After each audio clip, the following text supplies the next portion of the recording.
If you're heading out in Hong Kong, don't forget your umbrella, because if there isn't a sudden downpour, it gets intensely hot.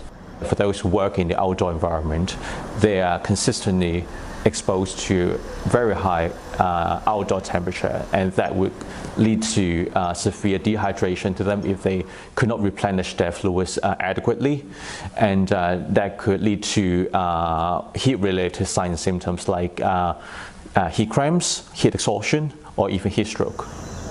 In response to soaring temperatures, Hong Kong introduced a three-tiered heat stress warning system last May. Employers of outdoor workers are encouraged to schedule rest breaks ranging from 15 minutes to 45 minutes, depending on the alert. Well, usually we have to provide some shade area for them, and also some cool drinking water. They have a cap with some flap at the back to protect the neck. Some of them with a mobile vest with some fan inside, so that the people, when they're working, they can lower their body temperature, and also their ventilation inside the construction site. But a string of excessive heat warnings could potentially delay construction timelines, extending waits for public housing and infrastructure projects. I think delay is unavoidable if the heat wave just continuously. Every day we have 4 to 5 warnings issued by the government. The only thing we can do is to provide a predictable rest period, so that we can time our own progress. Then we can make it up in the autumn or winter time if the construction period permits. Registered construction workers also receive vouchers for health checkups, but low-wage gig workers face a tougher time. They are the self-employed workers. They do not physically have an employer, and some workers, they may need to work in the most remote areas, for example the cleaners on the streets or even in the countryside, so they may not receive the tangible supports from their employer, like the physical rest stations in a fixed work locations. The Hong Kong Red Cross mobilizes teams to set up mobile rest stations across Hong Kong whenever the observatory issues a hot weather advisory. So far, it's given out 1,100 summer kits this year, compared to 700 in 2022. So, of course, we provide them with a set of summer work kit, which is including one portable fans, some electrolyte drinks, one big bottle of water, and a small amounts cash vouchers for them to buy some necessities in the supermarkets. So we take it as a starting point to tell them the information about the extreme hot weather signals, and also the knowledge how to help themselves if they feel some sicknesses. In the spirit of community building, the non-profit also encourages business owners and residents to provide relief for this group whenever possible. It can be in the form of just offering water or much-needed shade. Deborah Wong, CNA, Hong Kong. For more, CNA's Deborah Wong, she joins us live now from Hong Kong. So Deborah, help us understand this. What exactly makes this year's heat wave in Hong Kong any different, and how worried should we be?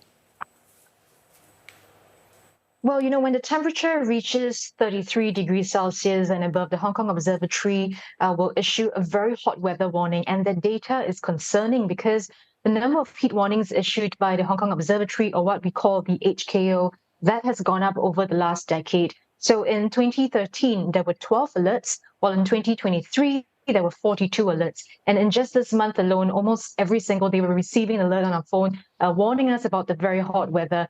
And aside from how the excessive heat has impacted outdoor workers, like what you saw earlier in the story, another vulnerable group that we're looking at is the senior citizens. Distress calls have gone up, even logging about 1,600 calls a day every day since the start of August. And many of these calls come from seniors who live alone. So I did ask Dr. Eric Lai, the researcher that we interviewed in the story, to just explain the science behind it as to why this group is specifically impacted. Here's what he said. Our body needs to react in order to maintain our body within optimum temperature. So in order to react to that, our body has to pump more blood to the skin. So to make more sweat or make more heat loss to the environment. And by doing so, our heart needs to pump stronger such that we can distribute more blood to the skin. And in so doing, it creates extra burden to our cardiovascular system. So it is particularly burdensome for those who has the underlying history of cardiovascular diseases, especially those who are in the older age. In fact, researchers in another university, the Hong Kong University, found that heat waves over the last decade contributed to more than 1,600 deaths, and that's a worrying figure. So NGOs and researchers are saying that more needs to be done aside from just public education. And what they're doing is they're calling for energy subsidies. They're also calling for more medical staff to be mobilized and deployed, especially during the hot season. And Deborah, this heat wave has brought up questions about social inequality. Can you help us understand what's the situation like in Hong Kong? Well, Hong Kong is incredibly dense. The urban space here is so dense, and nowhere is as dense as its infamous subdivided houses. So these homes are often in old buildings, they're in old industrial buildings as well, with little to no ventilation. They're usually also have very cramped environments and also serious serious fire hazards. And Dr. Lai broke down the situation for me to explain why this kind of situation does lead to more heat-related stresses. Here's what he says. In Hong Kong, we have got a very wide wealth inequality, which also means that we have some groups of population living in quite deprived neighborhood and in very poor housing. The local team of researchers found that for the heat-related mortality, they're more concentrated in the lower income neighborhood than those who are in the high income neighborhood. So which means that the health impact of extreme hot weather is not equally felt across the city. So Dr. Lai and fellow researchers, they've been telling me that they've collected data points on where the most vulnerable residents live. So what they've done is to create a sort of map, and they're going to take that information to the district councils, to the NGOs like Red Cross, so that they can offer timely assistance. And the responders will then step up home visits.